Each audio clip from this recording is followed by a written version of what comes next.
राजगढ़ राजगढ़ से महज कुछ किलोमीटर दूर एक ऐसी पहाड़ी है जहां पहुंचते ही शहर की भीड़ पीछे छूट जाती है। चारों तरफ हरियाली, ऊंची पहाड़ी और इसी शांत वातावरण के बीच विराजमान है माँ जालपा। कहा जाता है इसी पहाड़ी पर माता की आस्था सदियों पुरानी है। लेकिन सवाल यह है, आखिर इस पहाड़ी पर माँ जालपा की स्थापना कब और कैसे हुई और क्यों नवरात्रि के समय यहाँ दूर दूर से हजारों श्रद्धालु खींचे चले आते हैं। आज चलिए मैं आपको ले चलता हूँ राजगढ़ के इसी प्रसिद्ध जालपा देवी धाम की यात्रा पर। ये आप जो सामने देख रहे हैं ये श्री हनुमान देव जी महाराज का मंदिर है, जो माँ के मंदिर के जस्ट सामने है। इतनी साधारण जगह पर नहीं है, यह मंदिर एक ऊंची पहाड़ी पर स्थित है और इसके आसपास घना वन क्षेत्र है। जिला प्रशासन के अनुसार यहाँ अलग अलग प्रकार के पेड़ पौधे से घिरा हुआ है, प्राकृतिक वातावरण है और शायद यही इस जगह की सबसे खूबसूरत बात है। यहाँ आस्था और प्रकृति का एक साथ संगम दिखाई देता है। एक तरफ माँ का दरबार और दूसरी तरफ दूर तक दिखाई देता राजगढ़ का खूबसूरत नज़ारा। जालपा माता का इतिहास। अब बात करते हैं इस धाम के इतिहास के विषय में। जिला प्रशासन के अनुसार लगभग 550 वर्ष पहले राजगढ़ क्षेत्र में भील राजाओं का शासन था। उसी समय इस पहाड़ी पर एक चबूतरे पर माता रानी की स्थापना किए जाने का उल्लेख मिलता है। सोचिए, आज जहाँ एक भव्य मंदिर दिखाई देता है वहाँ कभी एक पहाड़ी, उस पर माता का एक चबूतरा हुआ करता था। समय बदला, पीढ़ियां बदली, लेकिन माता के प्रति लोगों की आस्था बनी रही। बाद में मंदिर को ट्रस्ट के रूप में विकसित किया गया और श्रद्धालुओं की सुविधा के लिए सड़क मार्ग, सीढ़ियां, पेयजल और अन्य सुविधाओं की व्यवस्था की गई। यानी ये सिर्फ एक मंदिर की कहानी नहीं है, ये उस आस्था की कहानी है जो समय के साथ और मजबूत होती चली गई। और अब हम पहुंच चुके हैं माँ जालपा के दरबार में। मंदिर के प्रवेश द्वार से अंदर आते ही सबसे पहले जो चीज महसूस होती है वो है यहाँ का आध्यात्मिक वातावरण। माता के जयकारे, घंटियों की आवाज, हाथों में पूजा की थाली। दोस्तों, यहाँ का माहौल सच में काफी शांत है और पहाड़ी पर होने की वजह से ऊपर से राजगढ़ का जो नज़ारा दिखाई देता है वो देखने लायक है। मान्यता है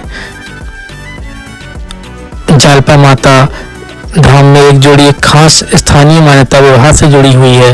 जिला प्रशासन की वेबसाइट के अनुसार ऐसी मान्यता है कि जिन परिवारों में विवाह के लिए शुभ मुहूर्त नहीं निकल पाता वे माता के दरबार में पांति रखकर विवाह संपन्न करते हैं। स्थानीय आस्था में इसे बिना अलग मुहूर्त के भी शुभ माना जाता है और विवाह के बाद दूल्हा दुल्हन सहित दोनों पक्षों के लोग माता के दर्शन करने यहाँ आते हैं।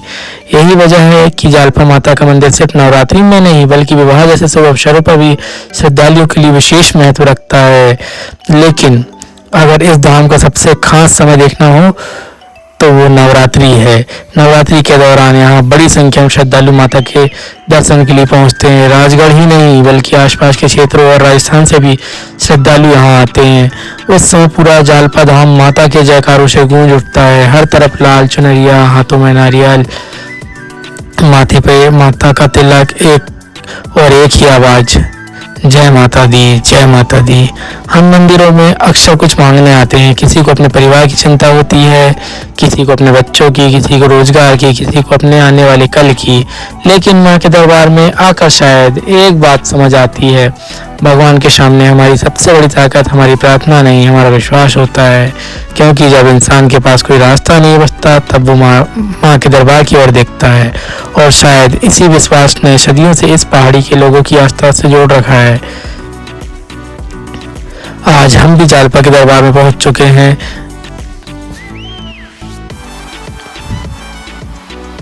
और जो भी भक्त सच्चे मन से माँ के दरबार में आए, माँ उसके जीवन को सही दिशा दे। आज का सफर यही समाप्त होता है, लेकिन जालपा धाम में वापस लौटते हुए एक बात जरूर महसूस होती है। मंजिलें चाहे कितनी भी छोटी क्यों न हो, अगर रास्ता आस्था का हो तो सफर अपने आप खास बन जाता है।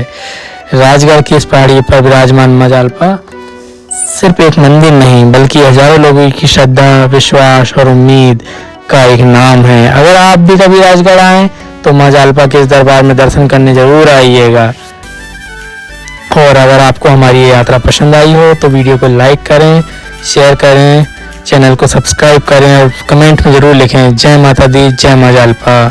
अब हम यहाँ से आगे हमारी टीम निकलती है और हम अपनी यात्रा को मंगलमय बनाने के लिए आगे की ओर निकल जाते हैं और आगे का अनुभव मैं आपको और शेयर करूँगा।